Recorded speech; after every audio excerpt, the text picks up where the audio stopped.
Good afternoon. Thank you for joining us today for our webinar on creating a culture of disability inclusion and equity. We would like to say thank you to the supporter of this webinar, to JP Morgan Chase, for supporting today's conversation. Next slide, please. My name is Michael Rausch, and I'm the director of the Center for Disability Inclusive Community Development here at the National Disability Institute. Before we get started with our webinar, we'd like to go over some housekeeping tips. So listening to the webinar, the audio for today's meetings can be accessed using computer audio or by calling in by phone. If you select computer audio, please make sure your speakers are turned on or your headphones are plugged in. If you do not have sound capabilities on your computer or prefer to listen by phone, dial 1-929-205-6099. The meeting code is 898-1058-4376. Next slide, please. Captioning. Real-time captioning is provided during this webinar. The captions can be found by clicking on the CC button in your Zoom controls at the bottom of the screen. If you do not see the captions after clicking the button, please alert the host via the chat box. You may also view captions in your browser at streamtext.net/player?event =NDI. Next slide, please. Submitting questions. Please use the Q&A box to submit any questions you have during the webinar, and we will direct them accordingly. If your question is not answered during the webinar or you're listening by phone and not logged in, you may email your questions to my colleague, Hope Price, at hprice@ndi-inc.org. Technical assistance.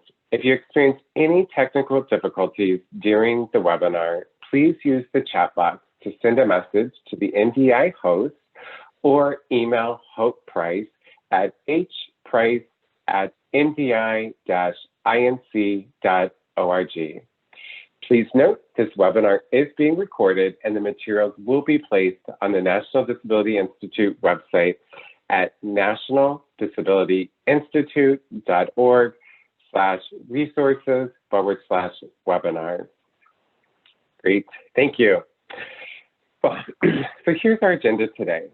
So as we celebrate the 30th anniversary of the Americans with Disabilities Act this year, and we're celebrating National Disability Employment Awareness Month this month in October.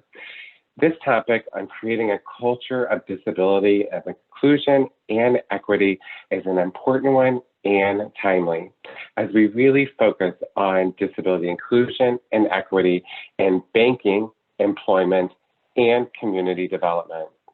On today's webinar, we're going to provide an overview of CDICD for those of you who are new. That's the Center for Disability Inclusive Community Development, and share some new reports, briefs, and then go into our panel discussion. Today's panel discussion will be moderated by NDI's founder and Senior Strategic Advisor, Michael Morris. We have three distinguished guests to share their perspective with us today. Our panelists will include Brian Lamb, who's the Global Head of Diversity and Inclusion at JP Morgan Chase, Jem Sanoki, who's the Managing Director, Head of the Office of Disability Inclusion at JP Morgan Chase, and Nikki Holsopple, who is the Head of Community Reinvestment and Community Partnerships at JP Morgan Chase.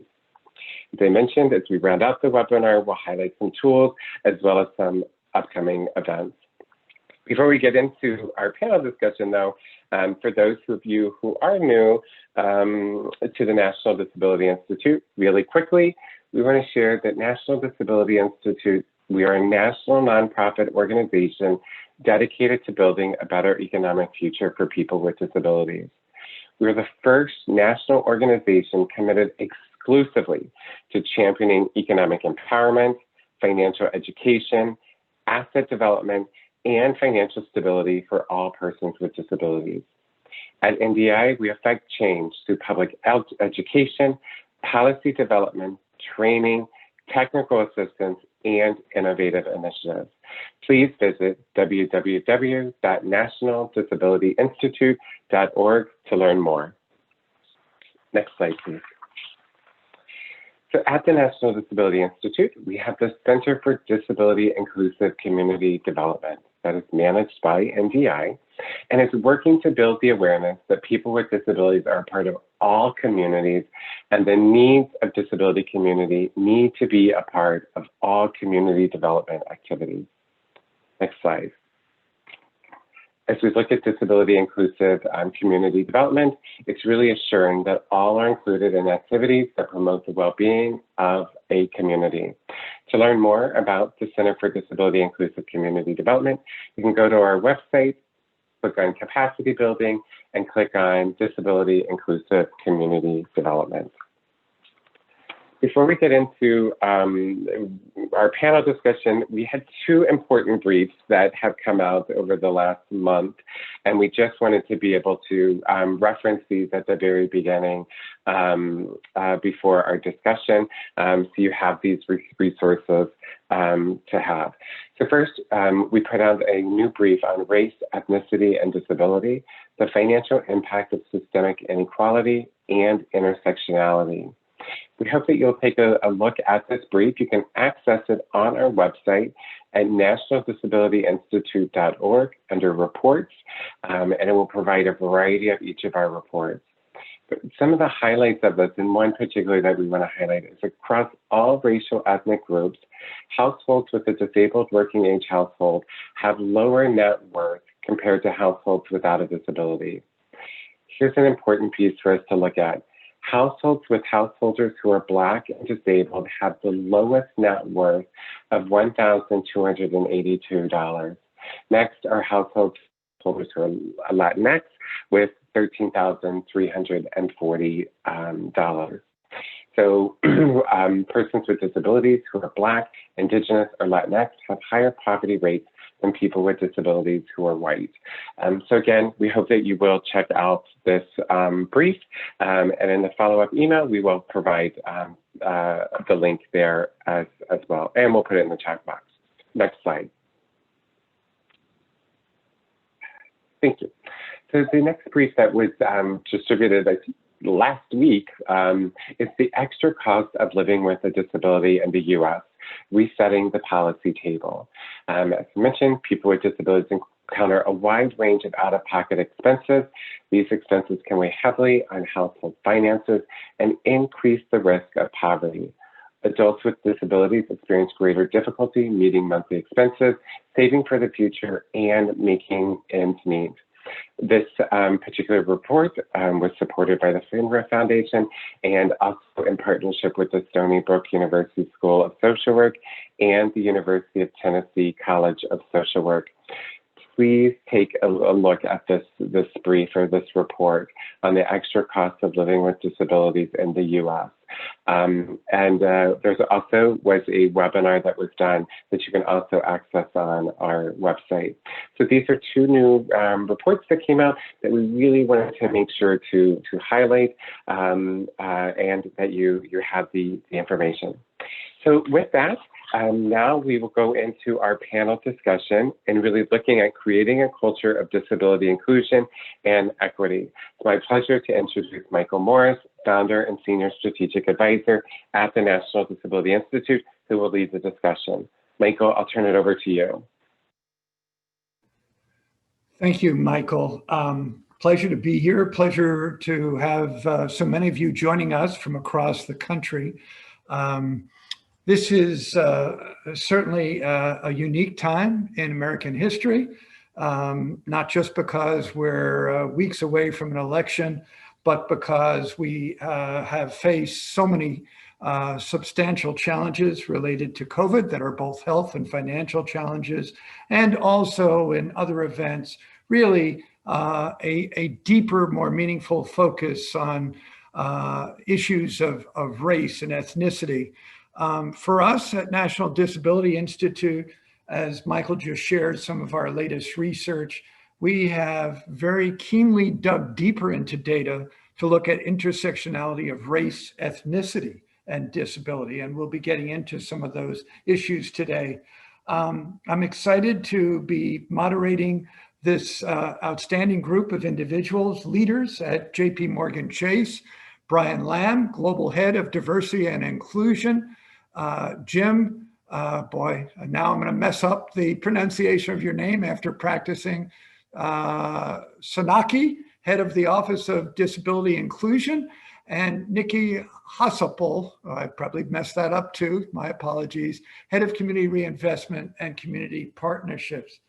Let me start with Brian, and with the first question, with your relatively new role at JP Morgan Chase, what does it mean to create a culture of disability inclusion and equity in your work at JPMC, both internally and of course, externally with customers across the country? Hey, Michael, first of all, thanks for having me. Listen, you got a great group here to kind of have this, what I think is a very important conversation. My role in particular, I feel a responsibility, particularly as it relates to people with disabilities, that we weave disability into the entire framework of diversity and inclusion. I think if you really want to get this right, we cannot leave those that are disabled behind, not in our strategies, not in our work, product development, kind of end to end around the experience, both inside the firm, Michael, and outside the firm. And so as you think about our strategic framework, where we talk about our clients, our customers, our employees, our communities, where they can grow and thrive and not leave anyone behind, we principally look through that purpose, if you will, and it, I think, falls very neatly into how we want to think about the work we do with disabled. Now, we created the Office of Disability and Inclusion several years ago, led by Jim, who can share a little bit more about it. But it was principally yet another example of a commitment we wanted to make around the work that we need to do inside the firm to take care of our own employees, to help them grow and advance and thrive, and then also to build relationships externally. We've got a fantastic relationship with NDI. We share your thinking, Michael, around using data to help inform how we drive our strategy in diversity and inclusion. And frankly, your point on intersectionality is something I don't think we can talk enough about. The data will talk to that. I'm sure we'll get into that discussion, but hopefully that gives you some context on how we think about you driving impact for all that are disabled, both inside the firm and outside the firm. And that's all part of our strategic approach to diversity and inclusion. Brian, thank you. A great opening. Let me bring it over next to Jim. Jim, you had more than a 30-year amazing career at IBM. You came over to JP Morgan Chase. You're the first head of the Office of Disability Inclusion. So let me ask the same question. What does creating a culture of disability inclusion and equity mean to the work you're doing at JP Morgan Chase? Well, the answer is that I basically wanted to normalize the disability experience with the able-bodied population. When I was at IBM, I was in charge of diversity communications, and I ran a lot of HR programs for the business on the communication side. But when I came to Chase, at IBM, we had what we call the 3 A's: attitude, accessibility, and accommodations. And that was a strategy to help build a disability community that could execute inside the IBM corporation. When Chase asked me to come down and do the same thing here, and it wasn't the same thing when I got here, I added the term assimilation. What happens in this era of disability inclusion, people get hired, but they don't assimilate into the culture very well. You need a bunch of things to do that, including accommodations and accessibility team, and the attitude to embrace people who look different, work different, and basically act different based on their disability. What was unique to the firm is when I asked them why the firm wanted to do disability inclusion, they said they had a shell of a disability program. They said, we want to do it as well as we do it with our other groups, our Blacks, our Hispanics, and our women. And I thought, to me, that was an honest answer to say, how can we get the disability group on parity with the other groups and the issues that face all of us? And so what we wanted to do is bringing our disabled people into the job market and offer assistance and have them have real independence in working. We only hire qualified people to work here. People on the autism spectrum work here. People on the IDD spectrum work here as well. They all get paid the same wages able-bodied people do, and we're building that that audience up to be, completely integrated into the firm worldwide. And right now, when I started here, until Brian came over, our play was strictly internal. How do we meet the requirements of the ADA, making them better? How do we prove that disabled people can work in a mainstream corporation like Chase? And I think that we're on our way to proving that that can be done.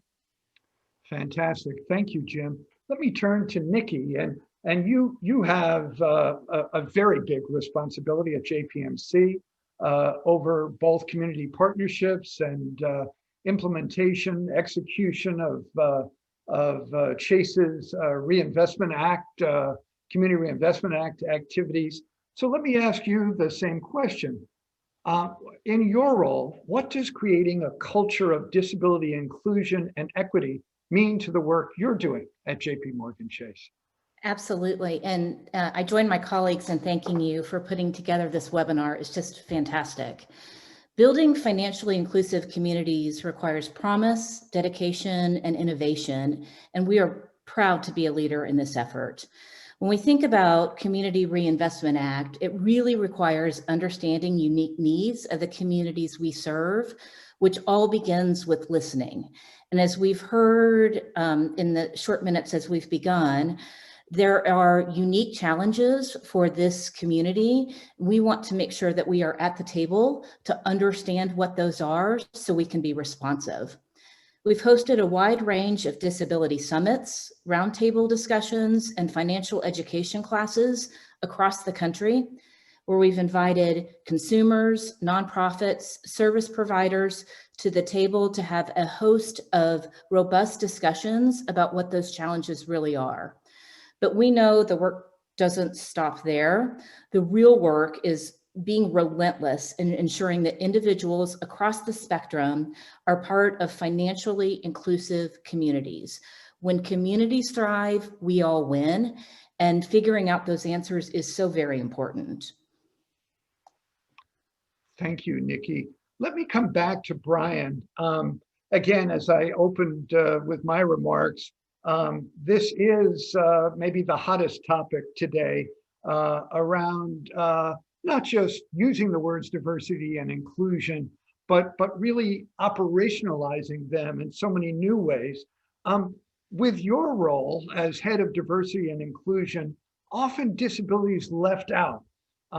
We're certainly talking, as we should be, a lot about racial equity, people of color having been denied equal economic opportunity. But there is this intersectionality as well between race, ethnicity, and disability. How in your role can we begin to see change so that that intersectionality is a part of the discussion?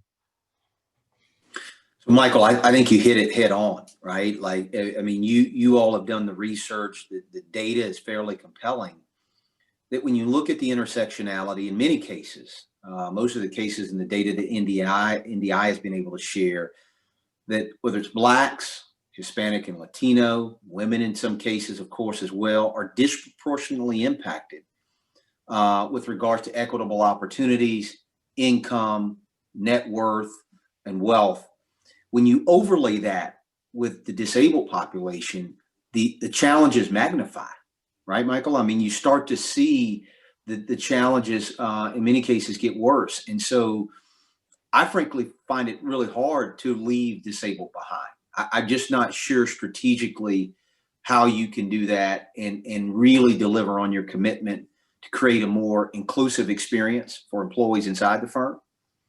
I'm not sure you really can have the sustainable long-term impact outside the firm if you don't weave disability and inclusion into the broader strategy. Some key ways we think about that is if you look at the work that Jim and his team are doing, or as we work with Nikki and our efforts in the community, it's a big reason why we've got partnerships like NDI and a number of others that help us stay proximate to the disabled community, that we're investing where we believe there's pent up demand and need to create more accessibility and access, to make sure that the right product and development is being delivered within financial services. We don't have it all figured out, Michael. We're still working hard to get better at that.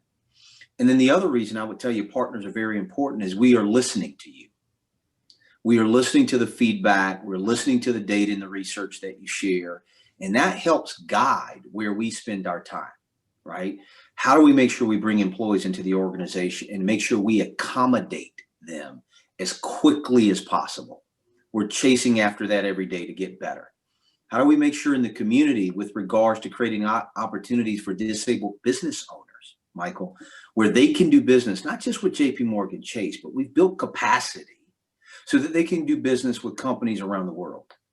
So those are the kinds of things we think about that, yes, we may over-index around what we're doing for the Black and the Hispanic and Latino community because we can clearly see the evidence around that community being left behind. But there is a significant opportunity for us to make sure we stay close and proximate to the disabled community and position them to be successful as well. Fantastic. Thank you, Brian. I'm going to turn next back to Nikki and your work with JPMC under the Community Reinvestment Act activities. Every year you have decisions to be made. You're engaged in CRA activity investment and lending and services that in fact touch low and moderate income people across the large footprint of Chase. Are there thoughts you can share with us when you're looking at a project under CRA that we can look at ways or remind your partners to be more inclusive of people with disabilities? Sure. So for those of you that are not as close to CRA, I'd like to just take a step back. The Community Reinvestment Act is a 42-year-old regulation, and it is a requirement for banks to reinvest in communities that they do business. When it was written, the bank primarily revolved around the branch. And so, as you can imagine, there are some elements of CRA that are quite dated. So last summer, the OCC actually came out with a new rule and tried to modernize some of the principles for CRA. We are, the Fed has actually come out with their first step of the new rule, and we are working very closely with our regulators to make sure that these regulations are very much invested in putting communities first. And so we've been a very active voice with your help, and so very much appreciate that. But when I think about the new regulation, the OCC used very specific language about activities that benefit LMI individuals with disabilities. So this was a huge win for this community and frankly for all of us, in that it was the first time to my knowledge that there was specific language. There was actually some examples of activities that qualify, and if you'll allow me, I'd like to just give a flavor for that for this audience. Small loans to a business that is CRA eligible to improve accessibility of its facilities for disabled customers. Donations to a workforce development program designed to improve employment opportunities for LMI individuals with disabilities. and bank employees that provide financial capability training to individuals with disabilities. So this language is exactly in the example list that the OCC has put forward.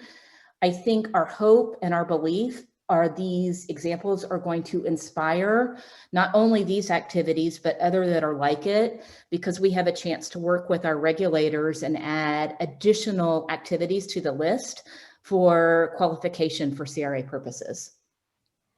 Fantastic. And I just, on behalf of National Disability Institute, want to express our appreciation in your comments to OCC. You embraced and emphasized the importance of inclusion of low and moderate income people with disabilities as a target for CRA investment and lending and other services, and joined National Disability Institute and many other groups in the disability community.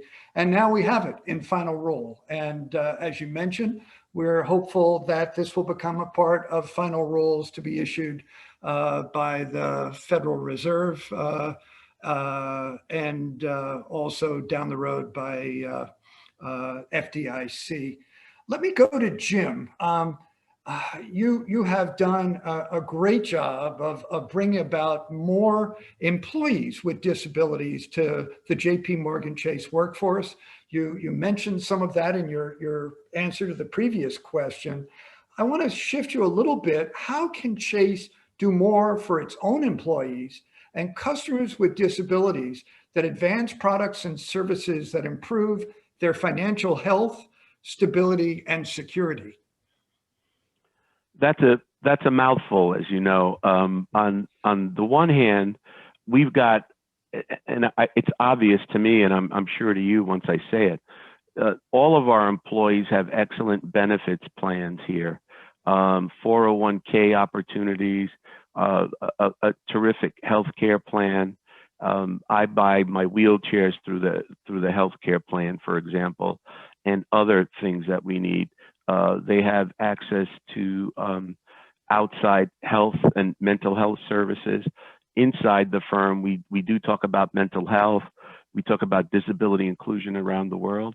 And in fact, just to give you an example of last year, when we rolled out our mental health campaign about a year and a half ago, at the end of last year, we had 300,000 views regarding the stories on disability inclusion at the bank.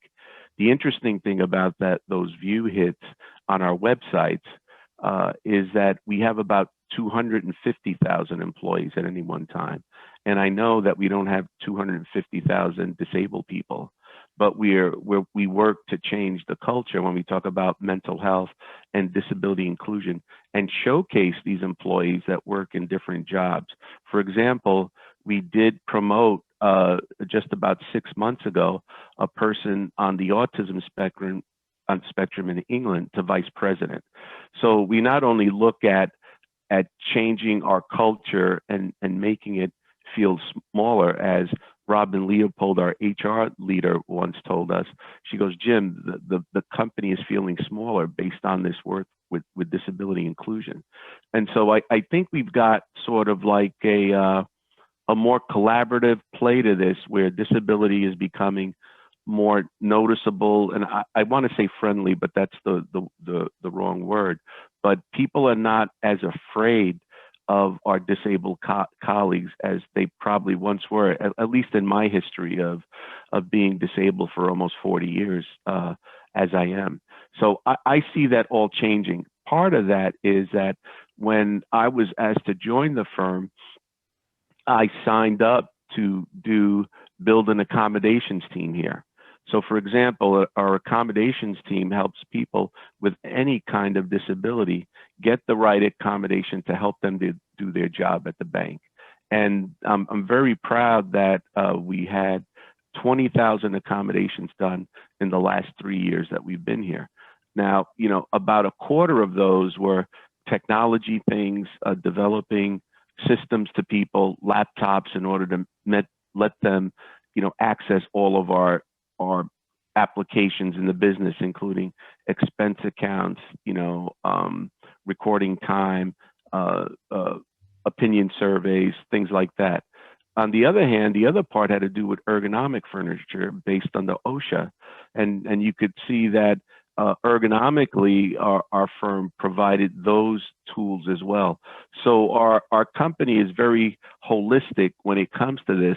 And I've got to tell you in honesty here that the firm didn't blink an eye at doing this. Sure, they were cautious about the budget and how to do it, but they were behind the thought of improving their society of people within the business. So those are the types of things that I'm very proud of to be part of this company as they do. We're a financial firm. We have financial seminars. We have EAP plans, 401k plans, etc. So I think a lot of our people get the right benefits and are whole when it comes to this. I can only allude to the stories where some of our people have accidents or tragedies, and behind the scenes, the firm works to help our employees get through these tragedies, etc. I had a case where my son, and I'm only been with the firm now going on 5 years. My son was sick in Washington, and he had to go to the hospital. And when I told my assistant, look, I've got to take some time, or I want to send my wife down to Washington, she engaged a lot of people to help my wife fly down there, get a car, and be with my son in less than 12 hours. She was in Washington, D.C. from our place in New York. So the firm does that for all of our employees. I'm very proud to work for a firm like this. I hope that answers your question. Thank you, Jim. Let me turn back to Brian, and I may be harping on this too much, but I think it is the issue of the day. This intersection of race, ethnicity, and disability. Chase has really shown its leadership time and time again, particularly this year, in putting out very large sums of money in terms of new efforts to help small businesses run by people of color, helping make sure that in terms of lending, that home ownership is a possibility for people of color in record numbers. But how can we make sure that your work in leading diversity and inclusion also gets at this intersection of race, ethnicity, and disability? Hey, Michael, yeah, no, listen, I don't think you're overstating it. I think that's the whole point, right? Is it's, you can't pull it apart from a real core strategy on doing the right thing. You can't pull intersectionality apart from when, you know, a large percentage of Blacks or Latino and Hispanic or women are also, in many cases, they're folks that are disabled, right? So you've got the research. We talked about it, I think, a little bit on this call at the beginning. I think we covered some statistics that illustrate it. So what are we doing specifically? I'll just try to give a few specific examples, Michael, to crystallize, I think, what you're getting at. I mentioned earlier about working with small business owners, right? In many situations, people don't realize that some of the great businesses out there that can deliver the right products and service and value proposition are owned by disabled entrepreneurs. Okay, and so when we think about our $30 billion commitment and all of the work that's going to go into the small business part of that, over $2 billion, working with outstanding CDFIs that, with Nikki's help and the team's help and our corporate responsibility group, we can get that capital to work with small business owners. The way we design that, from the onboarding process to identifying companies to making sure that as we do business, we're able to, you know, provide the right opportunities on where we don't have enough diverse representation in terms of working with partners. The disabled business owners are part of that conversation, right? We're thinking about that when we talk about the over $2 billion that we spend with diverse companies. We are talking about disabled entrepreneurs being a part of that conversation.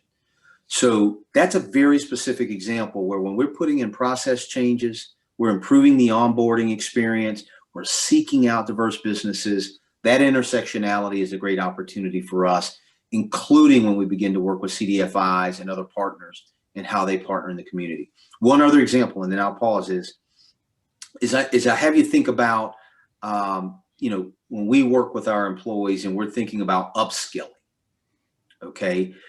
In the $30 billion, let's get away from the billions of dollars and let's talk about the real work.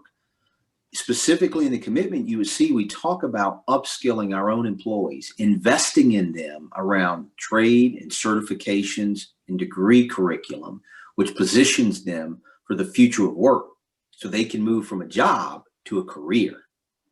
And that includes a lot of the work that we're going to do for employees in many cases that are lower in the organization, right? Many of which we know, some of those are our own employees that have self-ID'd as disabled. They have full access to these upskilling opportunities. And we're thinking about how we do that in a way, whether it's the online courses, whether we're making sure they've got the right mentoring and coaching from our HR business partners, the work that Jim's team is doing each and every day around providing accommodations and access. We're doing what we can that when we talk about upskilling, how do we create that in a global sense and provide access to all of our employees so they can advance their careers? So I try to give you very specific examples, Michael, where we're thinking about how we become highly proficient in this. It's consistent with what JP Morgan Chase has said it wants to do for the disabled community. And as we roll out new ideas and strategies and programs, we don't leave behind our colleagues, the entrepreneurs and business owners, the community organizations that are here and support the disabled community. Yeah, Brian, I really appreciate the specific examples because I think it really drives the point home. And I'm glad you mentioned it's an area that deserves more attention, but there are an extraordinary number of people with disabilities who started their own businesses and post-COVID, or someday will be post-COVID, there are record numbers of people with and without disabilities starting new businesses. So I'm glad it's an area of exploration and support from Chase.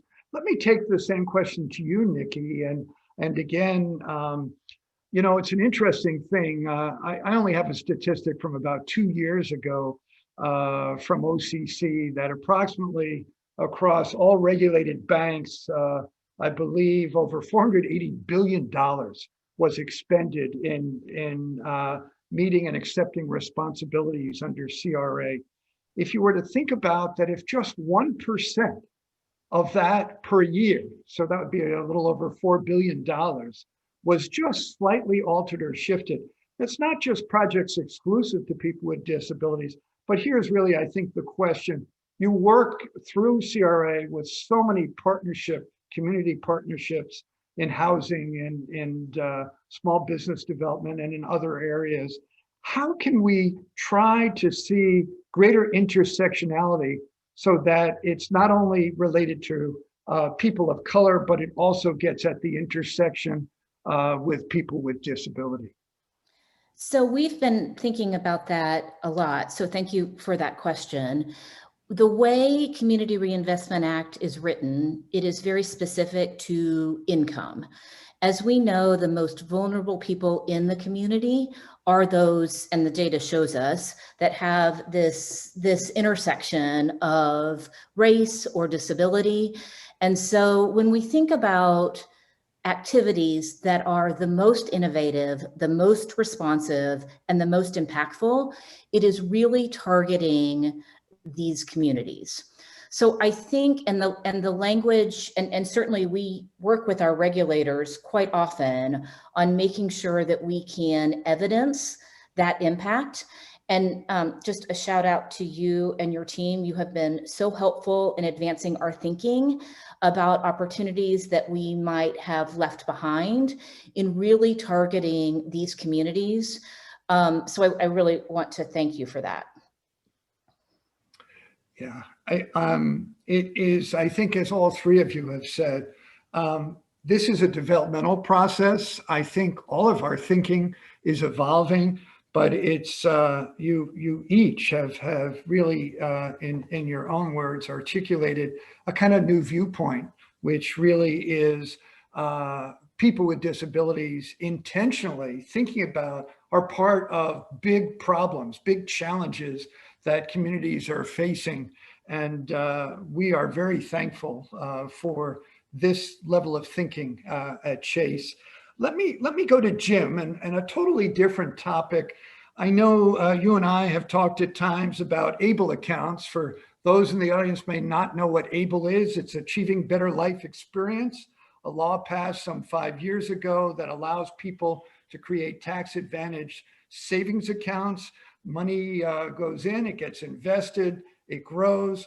The growth is not taxed, and then the money can be used short or long-term for qualified disability expenses, which are very broad and comprehensive in scope, from housing, transportation, technology, healthcare costs not covered, and other things. As an employer with really a very large number of employees with disabilities, as well as employees who have family members with disabilities, ABLE is still not something that's well understood. About 100,000 people have created accounts, $500 million under investment right now, but that's less than 1% of eligible people. Are there ways Chase, internally or externally, can help spread the word about ABLE accounts from your perspective? Yeah, we have talked about that, and as my shop migrates to the marketplace under Brian, I'm sure that's something that we could look at. When I heard about ABLE accounts 5 years ago when I was at IBM, quite honestly, I couldn't afford it. I couldn't afford to invest, given that I was putting my daughter through law school and my son through college and his master's programs. And I just didn't think that at the time, given my budget, and I know this is, you know, I'm not an investor, right? Like, so that's very obvious, but I was afraid to put my money away and not get it out when I had real time things to do. And I think that most people with disabilities or parents who have children with disabilities are in the same boat because they are busy caring for themselves or family members, for example. And you probably have this data as well, but the median income of a person with a disability in the U.S. is $43,300 versus $68,700 for the able-bodied, and that's if they're not on assistance. And if they get assistance, I don't think they have the income to do that. Our people with disabilities earn 37% less than able-bodied, so it's harder to save and invest money.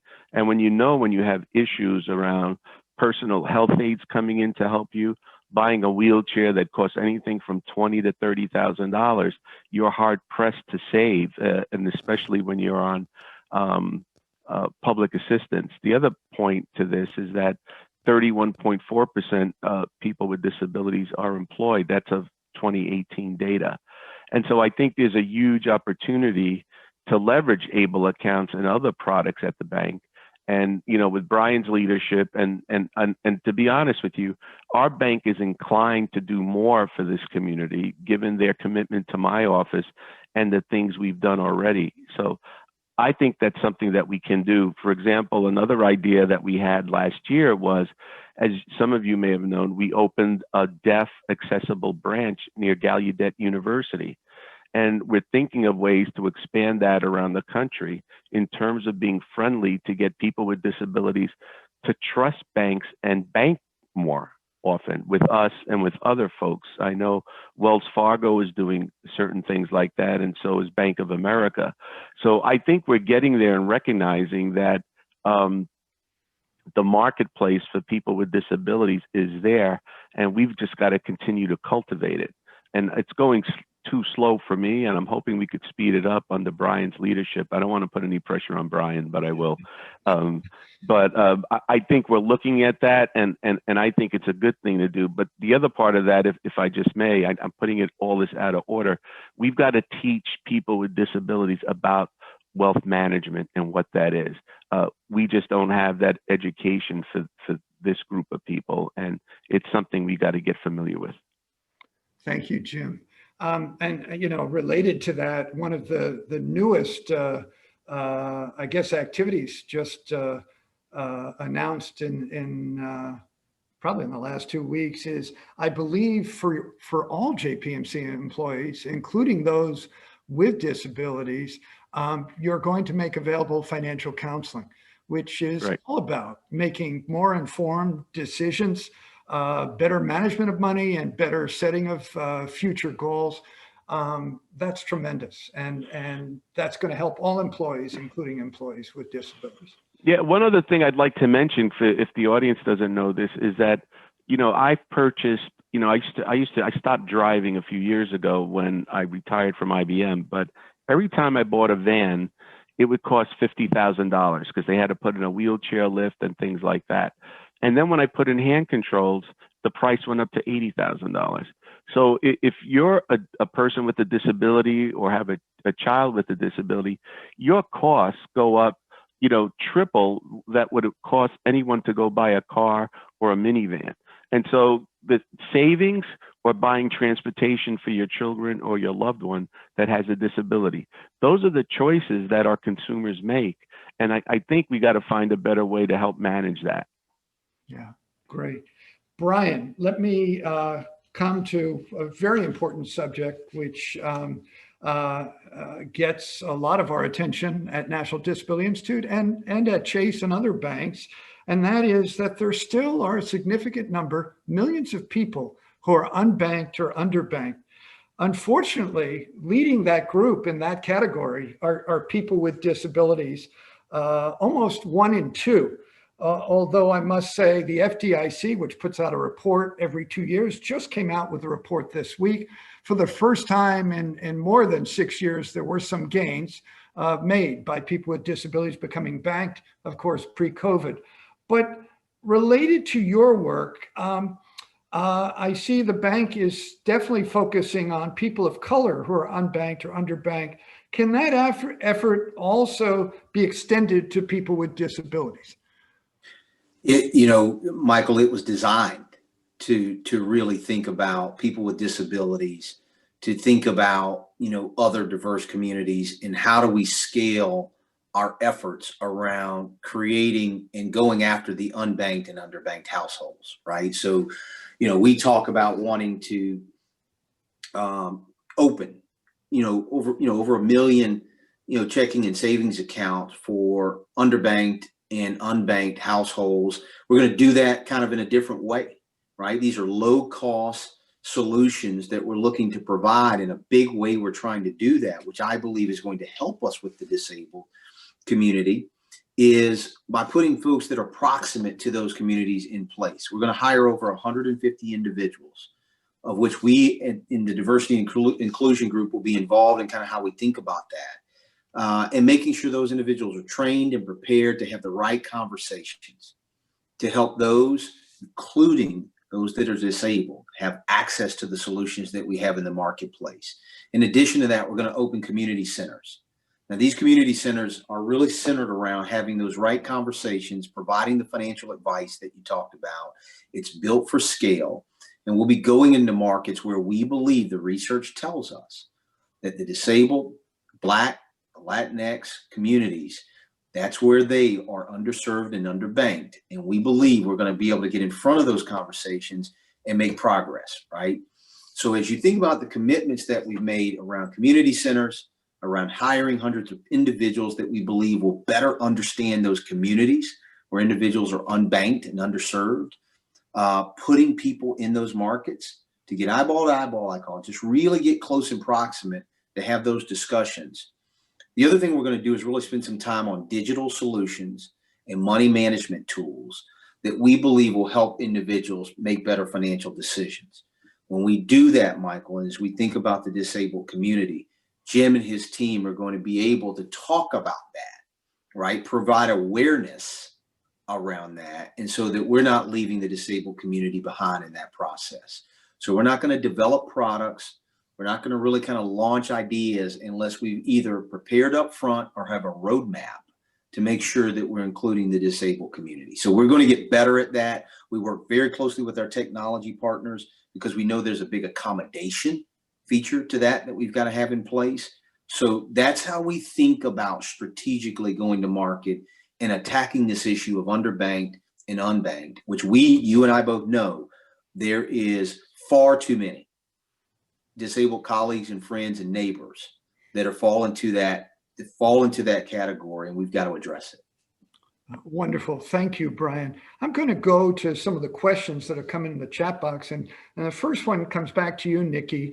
I think it's a great question. Probably others who are listening in from across the country have. Some people are learning about CRA for the first time, the Community Reinvestment Act, and on this call in the disability community. The question is, if you are with a disability organization, a nonprofit community-based group, who do you go talk to? Do you go at the local level? How could you initiate a discussion which might really relate to some type of CRA partnership, whether it's housing development or workforce development or something else? So I can answer for JP Morgan Chase. We have relationship officers. Denise Steele is one of them, and she was one of the key developers of this webinar. But I've got relationship officers across the United States. And so I would encourage, if it's okay with you, Michael, if anyone is interested, for them to contact you, and we'll put them in touch with their local relationship officer. What we feel very strongly about is being very intentional about being local. If things get too broad and too national, you lose some of the very specific nuances for each locality. So we think that's very important. So I think that would be a good way to make the introduction, is just allow you to be the intermediary, if that works for you. Yeah, I think that would be great. And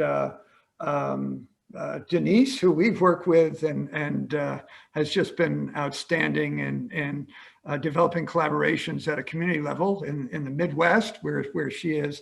But as you say, you have people like that all across the country. So we'd love to serve in that role and encourage people listening in. If you have some ideas or want to know who to direct that conversation next to, we'd be glad to help be an intermediary and do that. We have another question that was in the chat box, and that relates to, I expected this would happen when we start talking about entrepreneurship. Inevitably, you have people on the phone who want to know, gosh, I've either trying to start a business, or I'm trying to grow my small business. I'm an individual with a disability. Where do I take that conversation? Is that also something to go into locally in their local Chase Bank, or is that also, should that be at some different level? And maybe I'll go to you, Nikki, and you may refer that to Brian. I'm not sure. Nikki, you want me to take that one? That would be great. Thank you. So as we work with great partners, suppliers that provide products and services, we handle that through our Global Office of Supplier Diversity. Okay. Bill, B-I-L-L, Kapfer, K-A-P-F-E-R, leads that for us, along with Barbara Dugas Patterson, who kind of oversee that broadly, globally for us. The best way, however, we're kind of getting inquiries through this channel, that would be my suggestion is, Michael, if you're sharing the feedback with Jim, or however you're sharing insights that we need to know at the firm, we can get that referral over to our Global Supplier Diversity group so that they can follow up, if that's helpful. Yes, I think that's great. They're telling me that there are many more questions. Let me just see if I can. I'll just get one more in. This probably may be back to Jim. You know, I'm a person with a disability. I'd love to go to work for Chase. Where do I go? Who do I talk to? Well, when I get an inquiry, I make them go to our global employment websites. Apply for your job there first, regardless of your disability. Apply for a job that you're qualified to do. And if you send me your bio, I'll take a look at that and push it along through our recruiters. I don't get many of them, but I get a good number. And this way you go in on an equal standing for that job. I'm just saying this because it's obvious, that make sure you're qualified to do that job with the appropriate backup. And we've done this with folks on the autism spectrum, folks that are blind, mobility impaired, deaf, mental illness, etc. You don't have to reveal any of that.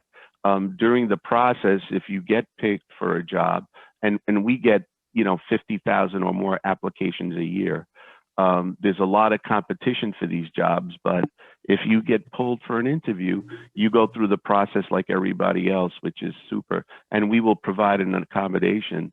Just a tongue-in-cheek thing to remember, we've asked people, do you need an accommodation? And people tell us they'd like to stay at the Hilton Hotel. So when we talk about accommodations, we talk about aids that can help you during your interview process.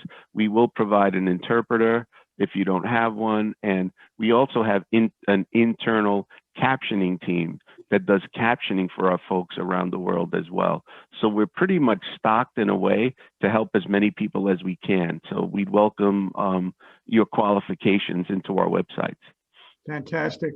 They're telling me there are many more questions. They're also telling me we're out of time. We'll try to bundle those questions together and follow up with you. But Nikki, Jim, and Brian, this has been extraordinary. You've been open. You've really put forward a set of thinking and a systems approach that, as a person with a disability, as others with family members with a disability, really very hopeful about what the future will look like. You're trying in so many different ways to respond to the needs of individuals, small business owners with disabilities, so many other ways, and very much appreciated. To close us out, I'm going to turn us back to Michael Runch. Great, thank you, Michael, and thanks everyone, and thank you definitely to the panelists as well. A lot of great questions and comments. Just a reminder that if you want to be connected or you have additional questions, please send them to ask@ndi-inc.org. And they come to me in hopes that we'll be sure to be able to address them and make connections. As we're closing out, just a reminder, we do have our Keys to Financial Inclusion podcast series. Please check that out. We've had some wonderful guests, and our new series will be starting in 2021. Next slide, please. Please hold the date for November 10th, 2020 at 2 p.m. A registration link will follow because we're very excited to announce the Inclusive Community Development Awards. And the purpose of these awards is to raise the visibility of financial institutions and community-based organizations that are creating promising practices to support LMI individuals with disabilities. So please be sure to join us on November 10th to hear the awardees and hear their stories as well. Next slide, please. So once again, we'd like to say thank you to JP Morgan Chase for their support of the Center for Disability Inclusive Community Development and for helping to build the awareness that inclusive community development does include people with disabilities. So thank you to JP Morgan Chase and particularly Denise Steele for her support on our advisory committee and the work of the CDICD. Next slide. And to learn more about CDICD, the Center for Disability Inclusive Community Development, please visit our website at nationaldisabilityinstitute.org.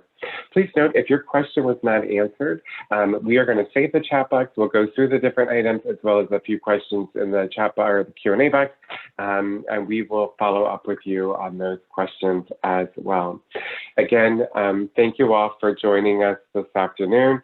Thank you to Brian, Jim, and Nikki for a wonderful presentation and for sharing this insight on best practices and approaches to creating a culture of disability inclusion and equity. I hope everybody has a great day. Thank you for joining us.